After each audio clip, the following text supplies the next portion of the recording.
Let them eat cake. This is probably the most well-known but most misquoted lines by Queen Marie Antoinette, whose extravagance of wardrobe and lifestyle brought her both fame and infamy over the course of her tenure in France and well beyond.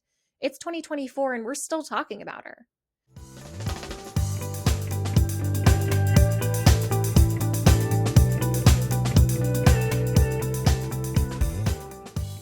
Now, Marie Antoinette as a subject of study is far from a new one. Her execution did, after all, herald the end of the Ancien regime, which is the social and political systems of France before the Revolution of 1789. And neither is a study of her wardrobe, at least in terms of the physical garments. What's not been studied quite as extensively were the personal and political motivations and implications of her wardrobe beyond marking her as a model of royal excess and dual-hatting her as fashionista supreme of her time. It is this subject of Marie Antoinette's wardrobe that Caroline Weber's Queen of Fashion, What Marie Antoinette Wore to the Revolution explores, following Antoinette from her betrothal to Dauphin Louis Auguste, later King Louis XVI, in 1760 to her brutal execution in 1793. This is going to be a sort of toe dip into the booktube side of YouTube. I'm mostly going to be talking about the major ideas of the book and how I think it contributed to the greater modern understanding of European history, as well as a couple, honestly, nitpicks. I did look up the French pronunciations. I want to apologize in advance. I probably won't get them right.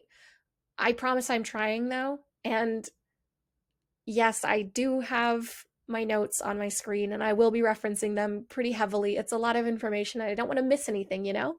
In the book, Weber opens with a discussion of how Marie Antoinette's fashion statements were, quote, in every sense, accessories to the campaign she waged against the oppressive cultural strictures and harsh political animosities that beset her throughout her 23-year tenure in France, end quote. This sets the tone for the entire book, which acts as a part biography, part fashion history recount of Marie Antoinette's life.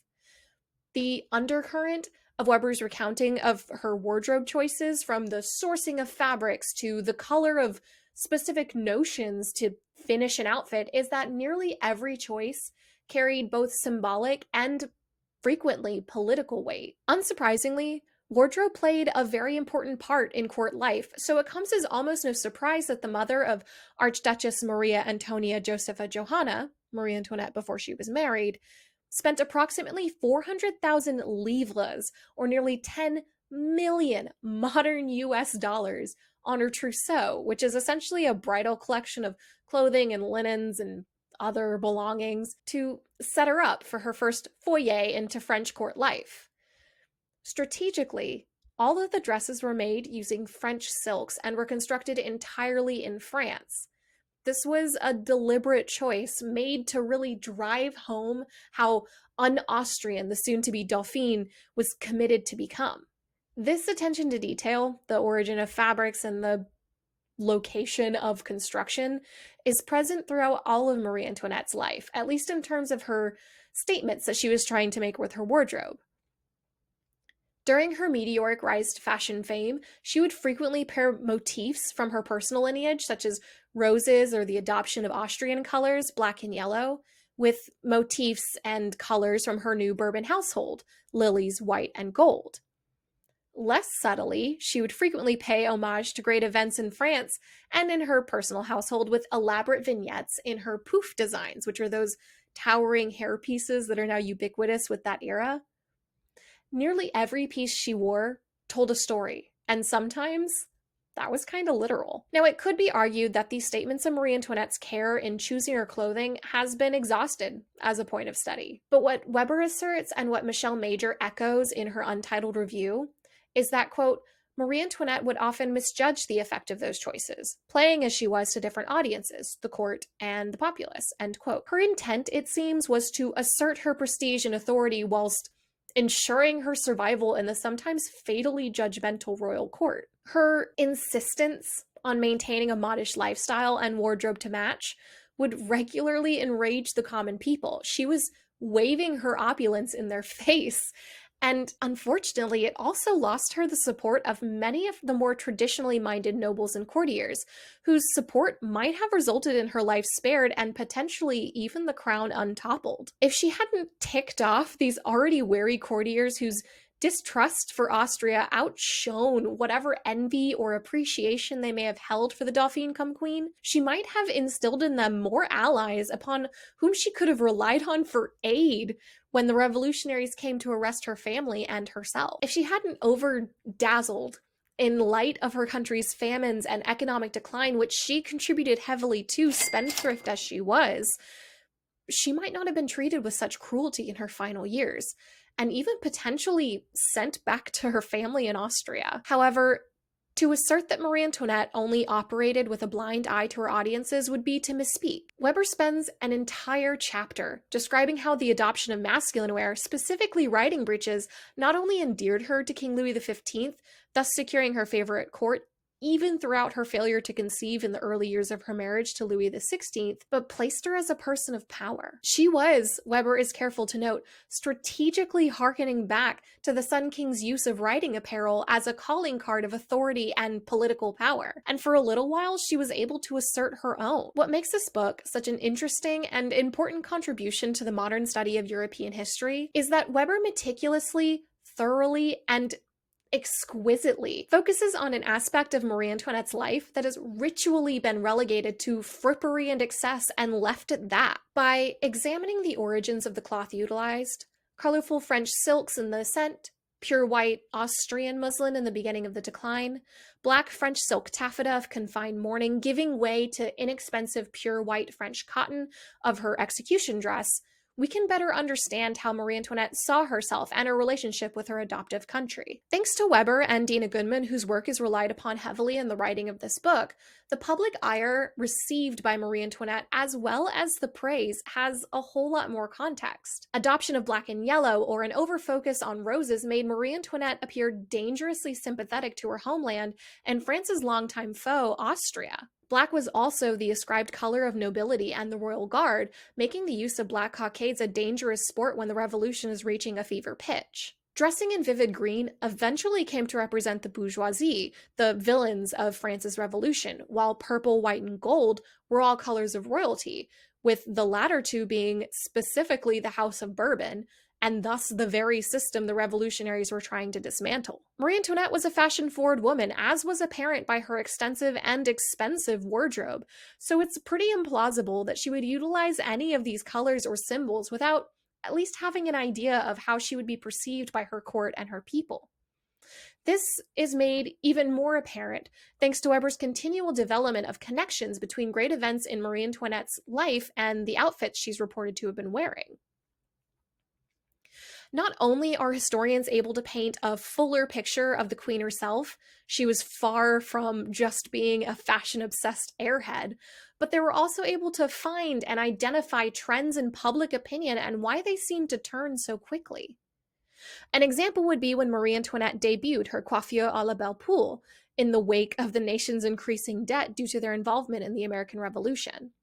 From being a celebrated modish icon one day and a model of gross excess the next, she managed to turn the 1778 victory into a ribbon-embellished reminder of how little the royal family cared about the burden of cost on the lowest classes in their country, effectively turning the Third Estate further away from Marie Antoinette than ever before. This book is extremely readable. It was very entertaining, and there was clearly a lot of research put into it, but I do have a couple of minor nitpicks. The first is that this book was clearly written with popular history in mind.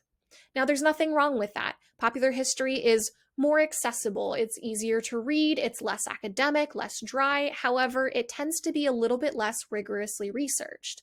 I'm not saying that's the case for this book. It felt like a lot went into it, and you can see in her references listed at the end that there was a lot put into it. But it is something to keep in mind whenever you're reading a popular history book. The second is that, although she is listed as a fashion historian on her Wikipedia page, on Caroline Weber's Columbia University website, Bibliography, She lists fashion as a subset of visual culture, and it's many, many adjectives down.